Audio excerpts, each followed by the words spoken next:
Semana passada, Maurício deixou uma pergunta no ar. Maurício, é tua deixa de fazer a pergunta novamente. Logo para mim, né? Vamos lembrar um pouco, né, dos nossos patrocinadores, a Digitals e a Scal, que estão aqui com a gente, né? Isso aí, nesse novo episódio, estamos aqui com o Dr. Ciro, com a doutora Sheila, e a gente tinha feito um questionamento para aqueles que não viram semana passada, voltem ali, né, no YouTube e vejam, está muito bacana. Mas eu tinha deixado uma pergunta para a doutora Sheila, para ela falar um pouquinho dos problemas dos hábitos, né, de chupar o dedo ou o bico, e que poderiam alterar a fala ou o crescimento.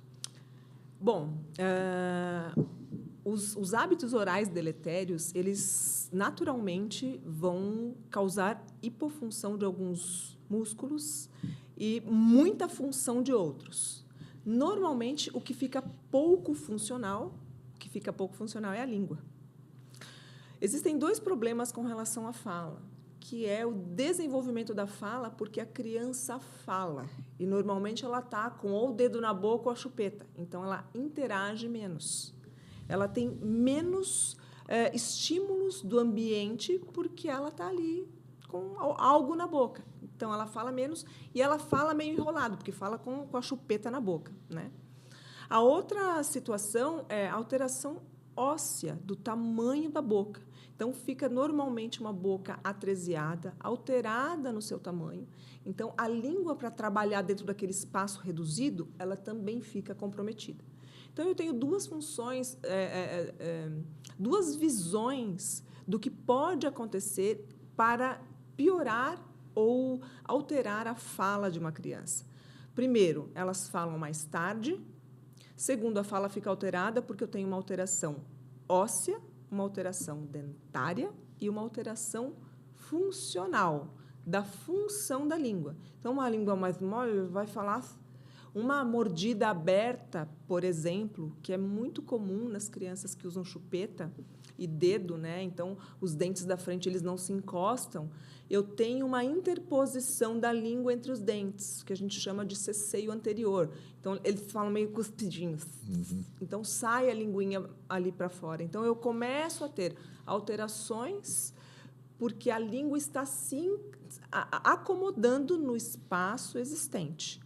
Então, eu tenho muita alteração de fala em pacientes com hábitos orais deletérios. E isso ele continua na idade adulta, porque a gente fala assim, a criança tem uma mordida aberta, né, que eu acho que é o que mais comum, né? A gente tem a mordida aberta e como o músculo da língua é um músculo muito forte, ele para conseguir deglutir, porque a gente fala, né, como tu estava explicando antes, né, mas tenta deglutir com a boca aberta, a gente tem dificuldade, né? Então a língua interpõe aquele espaço que está aberto e aquele problema que já existia vai continuar, vai se manter pela força da musculatura da língua. Eu acho que essa mordida aberta se mantém ao longo do tempo. Sim. E isso mas a criança em algum momento vai trocar aqueles dentes, e será que aqueles dentes novos não vão vir numa posição melhor? Como é que funciona? Nem sempre. E na maior parte das vezes, não. Principalmente as mordidas cruzadas posteriores. Então, os dentinhos de trás, eles cruzam, né? Eles ficam numa posição de maxila, o osso superior menor e o osso inferior maior na porção lá de trás. Então, eu tenho um cruzamento de mordida, isso não se resolve. Então, eu tenho muitas questões aí de dentes que perpetuam da dentição decídua, dos dentes de leite, para os dentes permanentes. Lógico que isso vai melhorar, normalmente a fala melhora em algum grau, mas a alteração da tonicidade, da posição da língua, do trabalho da língua, ela é totalmente alterada. Normalmente, a gente precisa de um trabalho fonoaudiológico, e esse trabalho fonoaudiológico ele deve ser incorporado a uma melhora do formato desses ossos, para que eu tenha uma função bem realizada. Eu costumo dizer para os pais, você me trouxe o seu filho e falou assim, Sheila, ensina seu filho a correr. E eu estou te dizendo que ele tem uma perna menor que a outra. Aí você me rebate falando, mas ele corre. Eu falo, mas ele manca. Então, ele tem uma alteração de formato que me dá uma alteração de função. Não que ele não realize a função, mas essa função ela é adaptada. Então, essas consequências para o resto da vida, elas vão acontecer, porque uma língua hipotônica é uma língua no adulto que se acomoda muito mais rapidamente na garganta. Então, é muito mais fácil que um adulto que tem esses problemas de hábitos na infância, que tenham aí problemas respiratórios, ronco e apneia do sono no adulto. A gente fala muito a gente está falando da fala, né? Mas e a respiração oral, né? Porque a gente tem os dentes, tem uma mordida aberta, os dentes não se encaixam. A gente está falando da deglutição, mas e o respirar pela boca é o correto? Isso influencia, de repente, no crescimento dos maxilares? Tem alguma alteração no desenvolvimento da face? Sim. Até é importante para o pessoal, para os familiares falar, antes de a gente falar um pouco de respiração, é um tema que, associado a tudo isso que a Sheila falou, o pessoal confunde um pouquinho. Aparelhos. Tudo que a Sheila falou, essas alterações de mordida aberta, mordida cruzada, tudo são passíveis de tratamento. Mas, a grosso modo, existe 2 tipos de aparelho: ortopédicos e ortodônticos. Então, às vezes as pessoas... mas já dessa idade com o aparelho? Sim, porque tem uma alteração óssea, que a doutora Sheila falou. Então, aparelhos ortodônticos servem para alinhar dentes. Aparelhos ortopédicos vai auxiliar no tratamento da respiração, associado ao tratamento do otorrino. O ortopédico vai ajudar a melhorar a postura de língua, estruturas ósseas, mordidas abertas, cruzadas. Então, existe tratamento para isso. Por isso que, tirando um pouco a respiração, mas as alterações ortopédicas a partir dos 6 anos de idade, é interessante ter uma avaliação. Às vezes antes, a gente trata até antes, mas é importante a avaliação de um especialista em ortopedia para pegar essa criança em crescimento e tratar.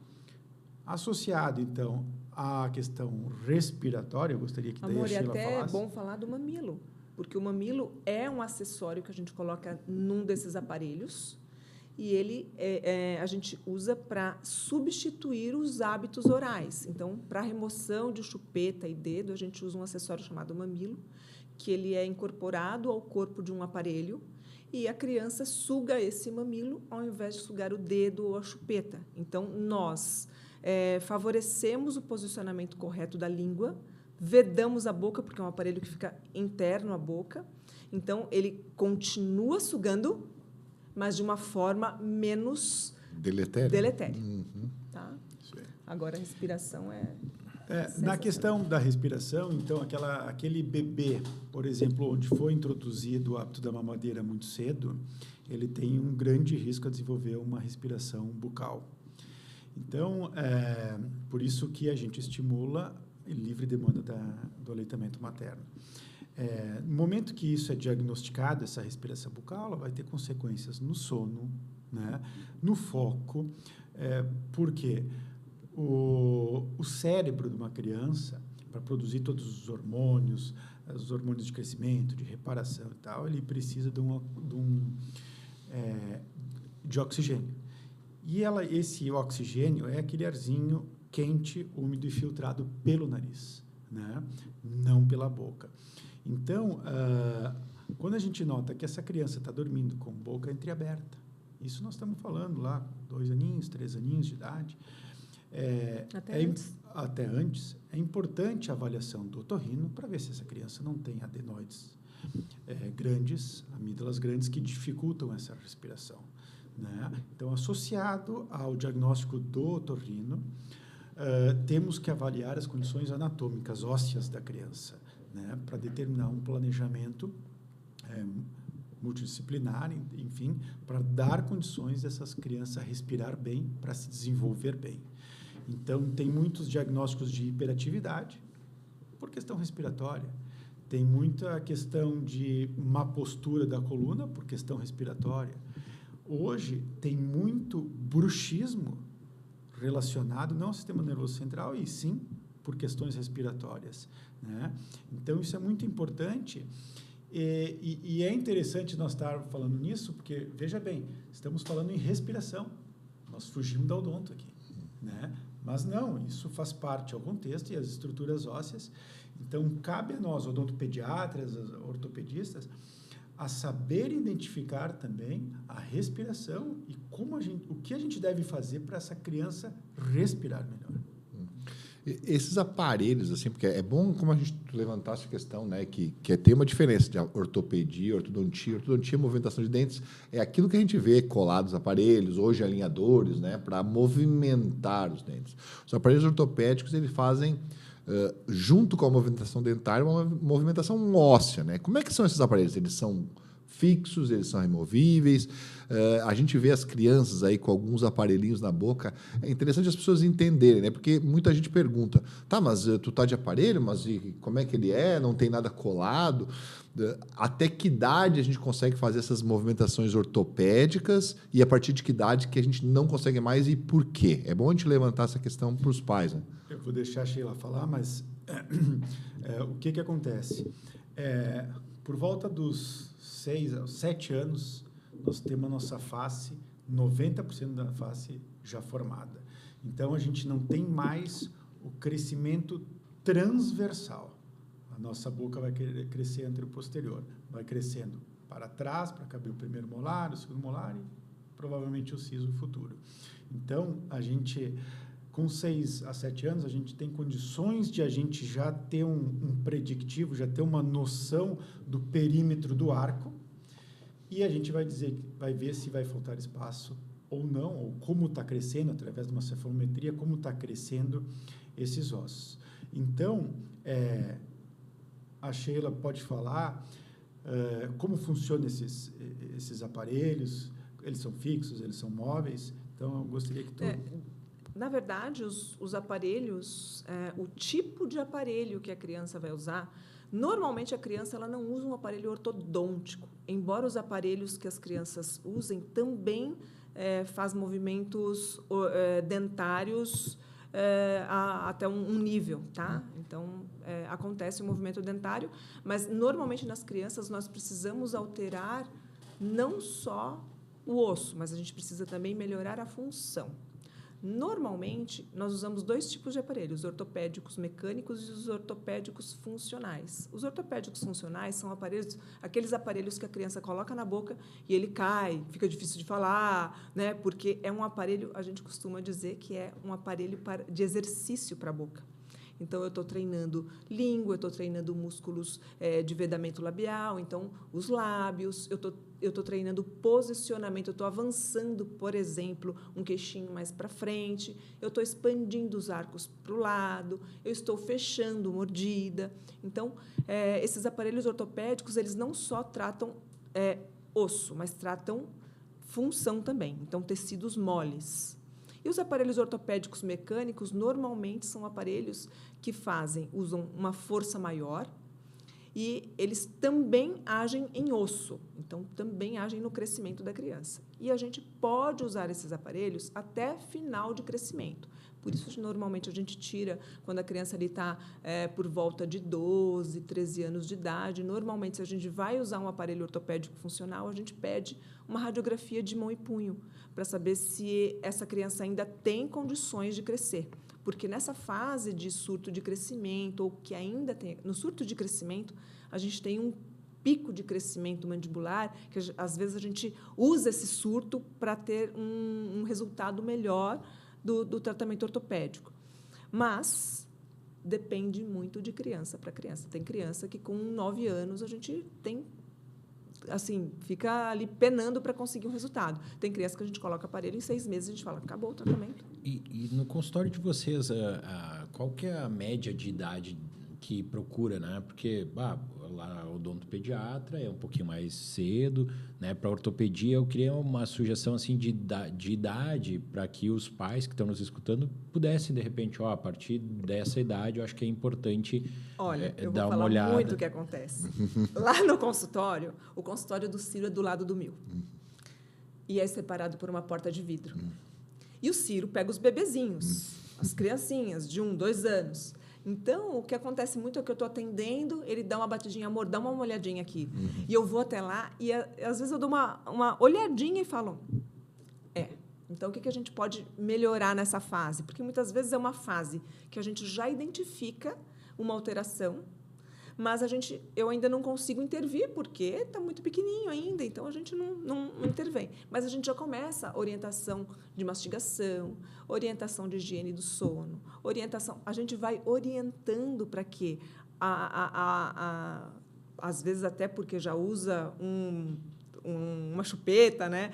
Então, a gente já vai orientando para que os efeitos deletérios não sejam tão evidentes e a gente vai acompanhando. Então, o Ciro trata pacientes muito mais novinhos. Eu acabo pegando pacientes aí em torno de 6, 7 anos de idade, a média que eu trato. Mas começo com ortopedia mecânica já com 4 anos de idade. Casos de respiradores bucais. Casos de respiradores bucais, é interessante a gente falar do respirador bucal, porque quando a criança é diagnosticada como um respirador bucal, existem várias etiologias, várias causas para que esse pacientinho seja esse respirador. Ele pode simplesmente ser muito alérgico. Não tem nada a ver com a boca. Então, ele tem um narizinho ali que está sempre com edema, a mucosa do nariz sempre inchadinha, ele está sempre com secreção. É um saco, porque tudo que você faz para ele, às vezes, está relacionado a onde ele mora, ao lugar onde ele mora. Tem otorrino que fala assim, muda, vai para o Nordeste. Então, tem casos que é uma adenoide, uma amígdala muito grande, tem casos que é uma anatomia de língua muito grande e tem casos que é uma boca muito pequena. Então, uma associação, um olhar criterioso sobre o que causa a respiração bucal na criança, ela é essencial para que você seja assertivo no diagnóstico e no tratamento. E quem que são os outros profissionais que ajudam vocês aí? Que especialidades aí que são importantes? É importante a gente levantar a bandeira dos outros. Né? A gente não trabalha sozinho. Exato. Fono demais. Ou fisioterapeuta, porque muitas alterações bucais causam alterações de postura, alterações de curvatura de coluna. Então, nós temos aí uma fisioterapeuta que a gente sempre indica, porque, às vezes, eu tenho uma alteração de altura de ombro, uma escoliose, uma hiperlordose, né, uma cifose. Então, tudo isso a gente encaminha para que seja um tratamento conjunto. Muitas vezes, a gente pede uma avaliação do otorrino, praticamente sempre, né, amor? Às vezes vem do otorrino, né? Já vem do otorrino. A gente recebe muita indicação de otorrino. Tem otorrinos até que mudaram alguns conceitos, adaptaram alguns conceitos de indicação cirúrgica, visto o trabalho que a gente faz de dar uma condição anatômica melhor para a criança. Então, isso é outro. Quando a gente dá uma condição anatômica do palato, é óbvio que a gente vai dar uma condição anatômica do palato. Se o palato tem essa condição, né, uma atresia, eu dou condições da língua se anteriorizar. E aí a fono treina a língua, a força da língua, para que ela consiga de novo subir para o palato. Automaticamente eu libero a orofaringe. Então, eu melhoro a respiração. Melhora, né? Porque se a gente vai expandir o palato, a gente aumenta o tamanho de via aérea. Provavelmente ele vai desenvolver melhor essa via aérea. A gente faz muito exercício funcional no consultório. Todo paciente, praticamente, sai com algum exercicinho e indicação de fono, tá? Mas nem todos os pacientes conseguem, porque às vezes eles chegam lá, conseguem uma vez no mês na correria, porque os pais trabalham até tarde. Então, você não vai deixar aquele paciente sem nenhum estímulo funcional naquele momento. Então, todos eles saem com algum tipo de exercicinho, de postura, de respiração, de fortalecimento de lábios, de língua, exercícios mastigatórios, exercícios de deglutição. Então, toda essa avaliação, lá no consultório, a gente faz uma avaliação, a primeira coisa, a avaliação de respiração e sono. O pai chega, ou a mãe chega com a criança com, olha, porque está nascendo um dentinho atrás. Primeira coisa, documentação, avaliação de otorrino, vídeo dormindo, vídeo mastigando. Vamos ver como... É isso aqui. Isso é importante. O resto, eu falo, se vier com dente torto, com 60 anos, eu trato. Eu arrumo com uma ortodontia. Agora, o formato do osso, a respiração e um bom sono vai dar consequências lá na frente que eu não posso esperar. Eu preciso olhar o paciente e tratá-lo agora. Quando você vai num médico e é diagnosticado com algum tipo de patologia, você não espera. Vamos esperar daqui a uns 3 anos para ver o que acontece? Não. Na odontologia tem muito isso, né? Vamos esperar. Espera o permanente. Espera mais um pouquinho, vai que acontece, vai que melhora. Não, tira o chupeta e espera para ver se fecha a mordida. Não nota que não é só uma mordida. Não é só uma mordida. O uso de chupeta prolongado, tem um estudo lindíssimo de Pelotas, com um N enorme, que comprovou que crianças que usam chupeta têm o QI alterado para menos. E quanto mais tempo de uso, menor o QI. Você quer o seu filho com QI menor? Porque tu desenvolve um processo de infantilização da criança. Você tem menos interação. Olha só, interessante. E tu estava comentando que tu atende, vamos lá, dos 6 aos 12, se bem entendi, né? Ou até dos 4, quando tem respiração oral. E qual que é o tempo médio? Porque eu imagino que não é todo esse período que a pessoa vai ficar com o aparelho, porque hoje, na ortodontia, a gente vê pessoas que passam uma vida quase em toda a fase de crescimento, adolescência, com o aparelho ortodôntico, aquele com os ferrinhos, né? Mas na ortopedia ele tem, você falar dos picos de crescimento, né? Mais ou menos que tempo médio que seria indicado o uso desses aparelhos para desenvolvimento facial, ósseo, né? Tem casos que eu trato em 3 meses. Fim. O que eu faço? Eu falo, meu Deus do céu, não ganhei nem dinheiro, vai embora. Acabou o tratamento? Eu falo, pelo menos me indica alguém. É isso aí. Né? Brincadeira, nossa agenda já está... Meu Deus. Mas, normalmente, os casos de ortopedia funcional, eles demoram aí 1 ano e meio, mais ou menos. Quanto mais alterações existe... Eu gosto muito de explicar para a mãe que a boquinha da criança ela pode ter várias alterações. Ela pode ter alteração assim, de frente para trás. Então, o classe 2, o classe 3 e o normalzinho. Eu posso ter alteração assim, vertical. Então, é aqueles dentinhos que cobrem muitos dentes de baixo ou os que não cobrem. Eu posso ter alterações assim, de lado. Então, aquela boquinha que é bem fechadinha, que normalmente dá dentinho um em cima do outro, aqui, tortinhos. E eu posso ter os problemas rotacionais. Quanto maior a associação de problemas, normalmente o tratamento é um pouco mais longo. Por quê? Não existe um aparelho que trate tudo. Então, às vezes, a gente precisa usar 1 ou 2 aparelhos. Então, depende muito da idade da criança, da magnitude do uso do aparelho. Mas é uma... adesão, né, do paciente ao tratamento, né? Mas sabe Da que é uma família. coisa Da família. que eu tenho falado também para os meus alunos, que provavelmente a nossa profissão ela não vai ser disruptada. Agora está na moda do IA e tal, né? Porque esse contato e essa interação, não vai existir computador que vai fazer um condicionamento de criança. Vai saber o quanto você tem que apertar daquele aparelhinho, daquela molinha, para ser exatamente no lugar que precisa, para aquele movimento e para não machucar a criança, para a criança conseguir usar. Então, porque a ortopedia ela é muito subjetiva. Diferente da ortodontia, que a ortodontia você mede, você precisa de 30 gramas nesse dente, 250 gramas de força nesse elástico. A ortopedia, não. A ortopedia, a gente não usa força. A gente usa o sentir. Então, então eu vejo o Ciro, ele atende muitas crianças, bebês, eu acho lindo, porque eu estou lá do outro lado vendo o trabalho que ele faz, empático, de condicionar aquela criança para que aquela experiência seja uma experiência muito legal no dentista.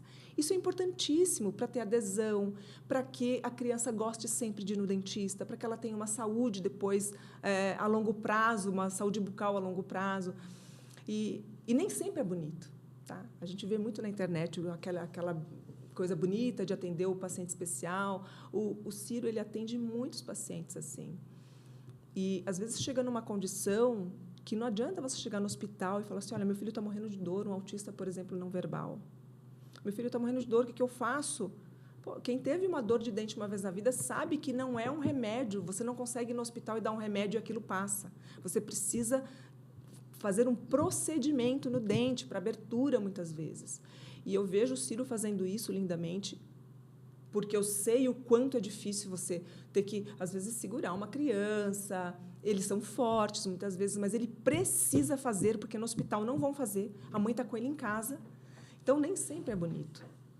Mas é muito bom você ver que a criança sai depois. Eu até queria escutar do Ciro, assim, como é que é essa história das crianças serem, né, treinadas a ir ao dentista, e também a questão do choro, porque às vezes é uma preocupação, às vezes não é de tratar a criança chorando, às vezes é de dar aquele conselho para o pai, tipo, ó, tá tudo certo, tô fazendo um cuidado pro teu filho, porque às vezes não é só tratar a criança, quem sabe tratar o pai também, né? Hoje até existem alguns recursos, né, que a gente até colocou no nosso Instagram, alguns filmezinhos sobre dentistas interativos para a primeira consulta, para ser mais tranquilo. Em primeiro lugar, não façam chantagem com a criança.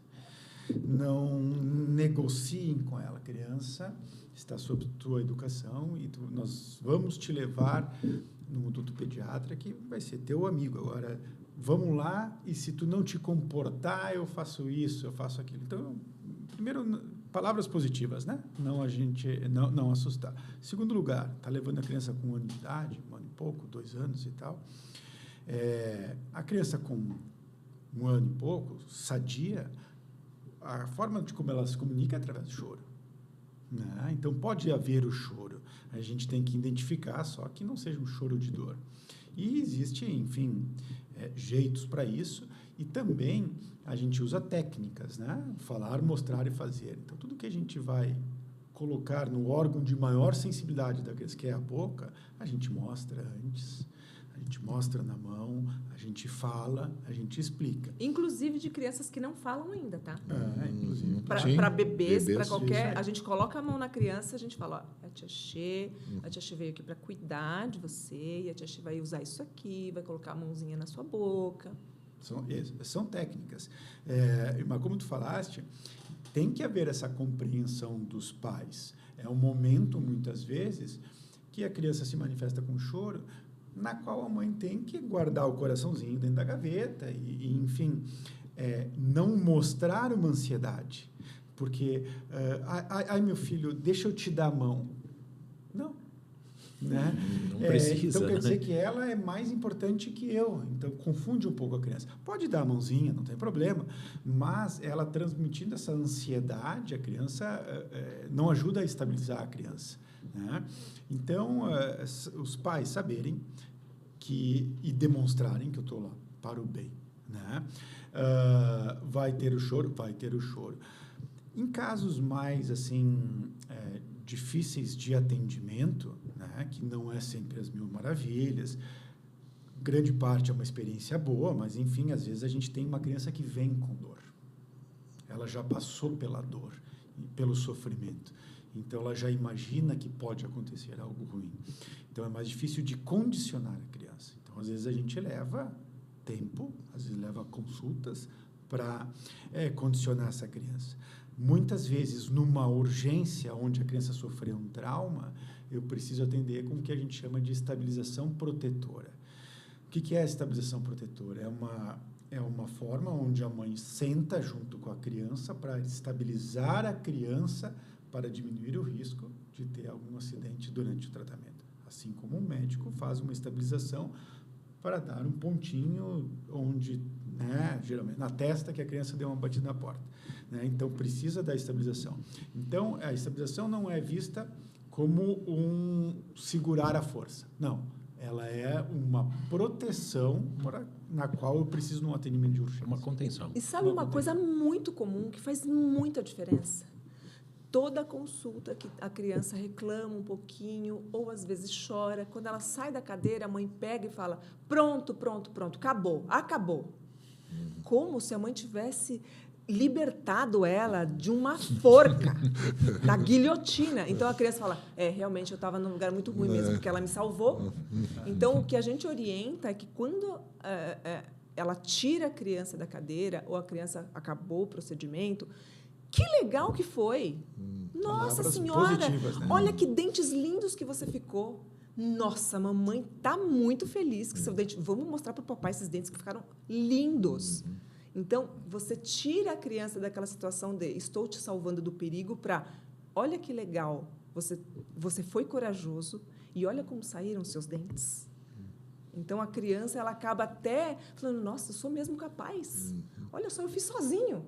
Então, o jeito com que você toma aí essa situação muda depois todo o contexto lá na frente. Então, dar um pirulito no final não pode. Era uma recompensa? No máximo, um balão, né? Que é a luva que vira o...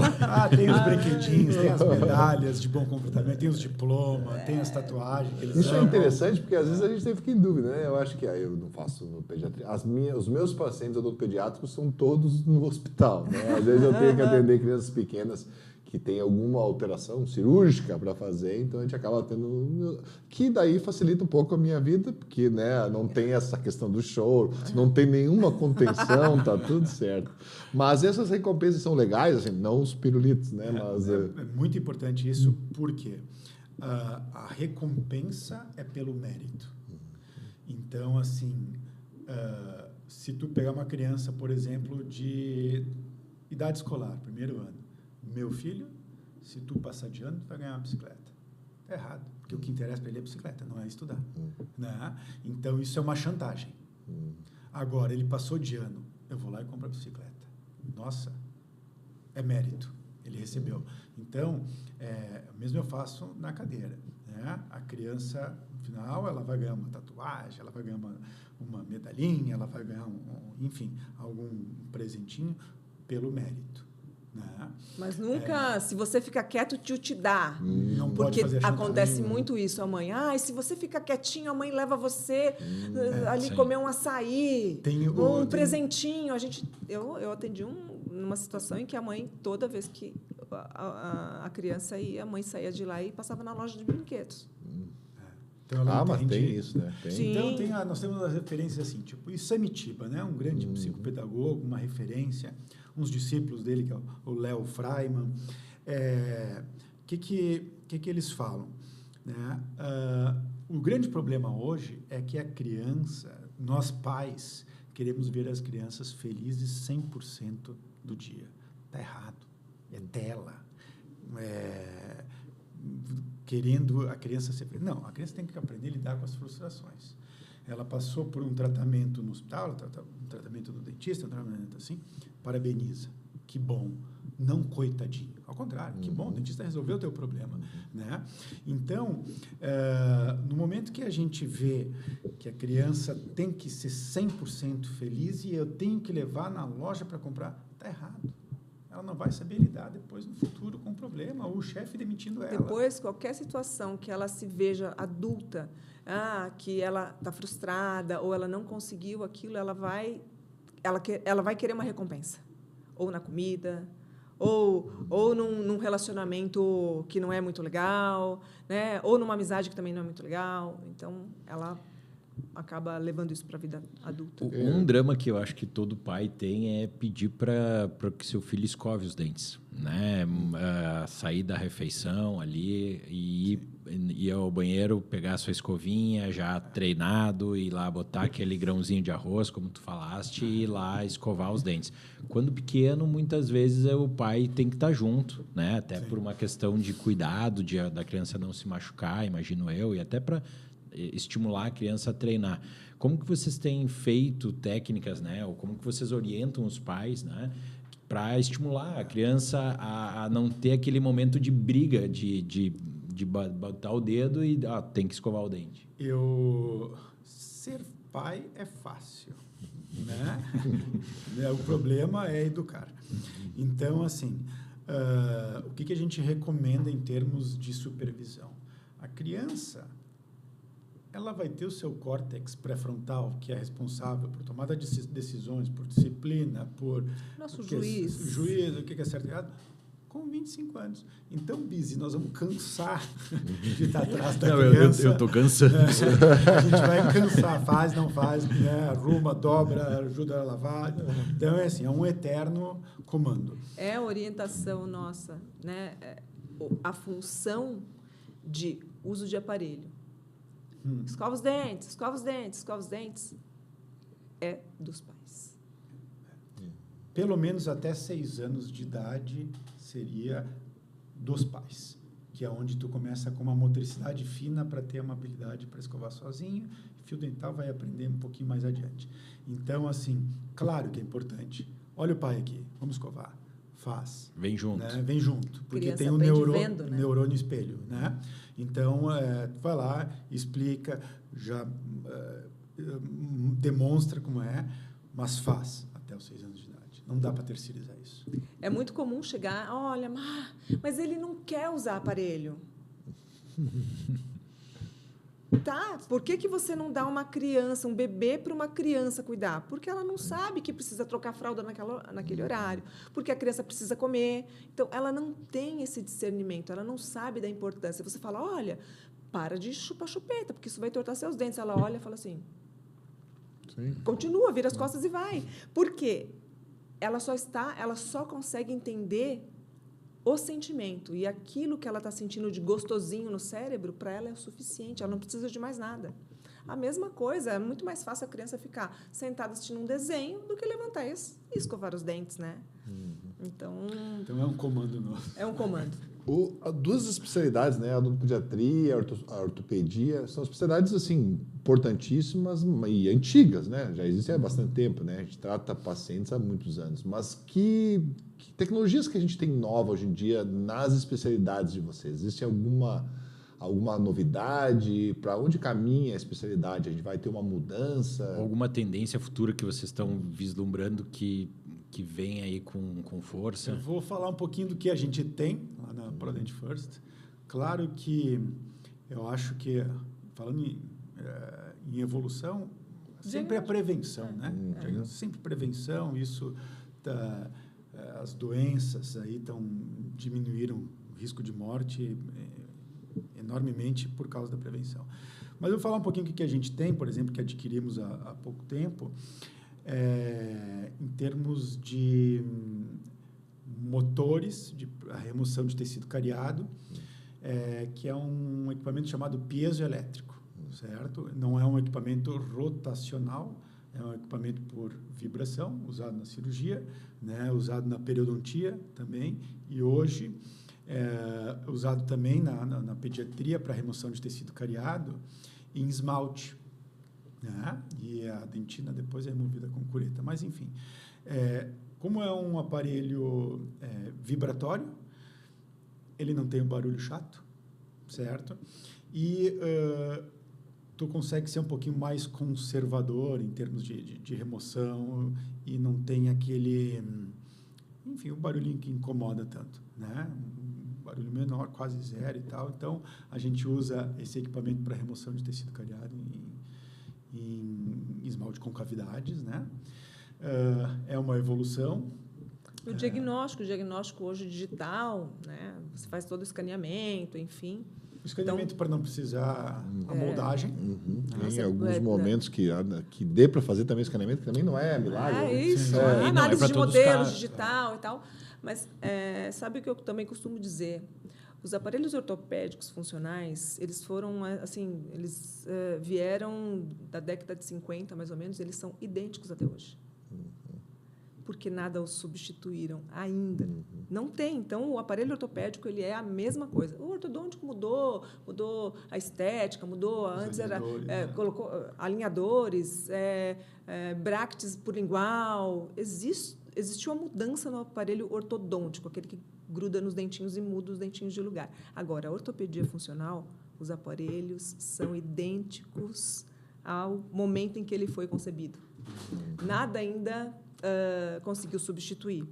Agora, aí, os alinhadores estéticos eles estão tentando, mas está longe ainda. Fácil. Vamos deixar um espaço para vocês da clínica, Paulinho, colocar então o link da clínica. Onde é que o pessoal né? se encontra, né? O Dr. Ciro, a doutora Sheila, né? Fiquem à vontade, hein? Então, nós fomos a primeira clínica dentária de Farroupilha, a primeira clínica odontopediátrica, se chama Prodent First. Olha, aí, tá aí o nosso link, @prodentfirst, né? Tudo junto, sem ponto.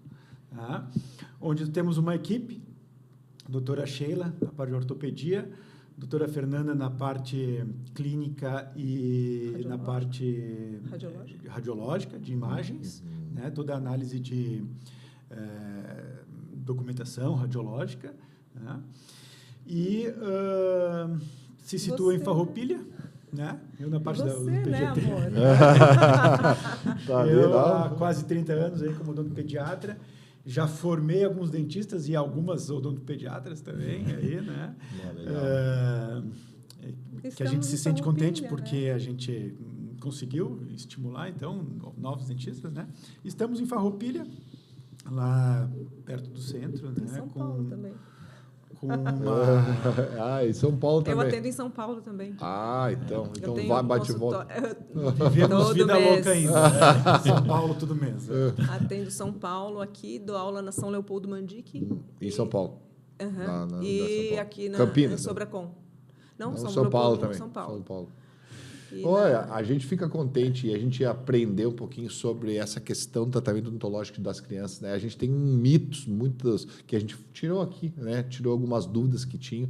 Eu vejo os pais muito ansiosos para tratar as crianças, às vezes muito cedo, mais do que deveria, às vezes tarde demais, né? Então, eu acho importante a gente conseguir entender, né? E da importância de a gente levar essas crianças para fazer um atendimento precoce e a gente prevenir problemas, tanto das questões de cárie, né? Enfim, dentes supranumerários, enfim, tantas questões que a gente tem na parte da odontopediatria e também no desenvolvimento dos maxilares, que eu acho que se a gente conseguir tratar esses problemas precocemente, a gente não chega lá no cirurgião bucofacial lá para fazer a cirurgia ortognática, muitas vezes a gente faz com que esse paciente consiga resolver esse problema e não desenvolva uma má formação facial, né, intervindo no tempo correto. Eu acho importante a gente ter isso, né? Chegar... enfim, se a gente for no odontopediatra ou num ortopedista e ele disser assim, não, está tudo bem, está tudo certo, que bom. Ótimo. Né? É a nossa maior alegria. É isso. Então... Porque nós escolhemos fazer da vida o tratamento de crianças. Então, a gente ama o que faz. Então, nada mais satisfatório para a gente é atender um paciente que vai lá para a profilaxia do ano. O que precisa fazer? Nada, está ótimo. É sensacional. Eu sempre eu gosto de falar assim, eu prefiro atender o paciente no escritório do que no consultório. Que no escritório a gente previne. É isso aí. Legal. A gente queria agradecer a disponibilidade de vocês aqui de estar conversando um pouquinho mais e um papo foi muito gostoso. A gente não pode deixar de falar dos nossos patrocinadores, a Digitals, né? Onde a tecnologia encontra a arte, a SCAL na vanguarda da educação odontológica. Mais uma vez, muito obrigado, Ciro. Muito obrigado, Sheila. Até a próxima. Né? Tenho certeza que vai ter muitas outras dúvidas que eu mesmo tenho aqui sobre tudo isso. Muito legal. E a gente não pode deixar de pedir para o pessoal, né? Você que está aqui nos acompanhando aí, dá uma força para a gente, dá um like, né? Dá um joinha aí, compartilha esse conhecimento que foi muito legal. Manda para alguma mãe, né? Isso, nos grupos da família. Que é tão importante, né? Se inscreve no canal, lá no Instagram, é bem importante que a gente tenha uma comunidade grande para a gente poder crescer, trazer mais convidados como esse casal fantástico. Parabéns pelo trabalho de vocês. Eu acho, assim, é um trabalho ultra complexo, mas assim vocês fazer com que fosse simples e fácil, né? Então a gente conseguiu ver isso. Importante as pessoas ter essa segurança, levar num profissional que possa passar uma segurança para o pai e para a mãe, porque a gente está numa fase, né, das crianças desenvolver e a gente quer dar o melhor para eles, né? Então a gente passar essa tranquilidade, essa segurança, eu acho que é isso que importa. Muito obrigado. Muito obrigado. Valeu, pessoal. Obrigada a vocês. Até a próxima. Até mais. Isso aí.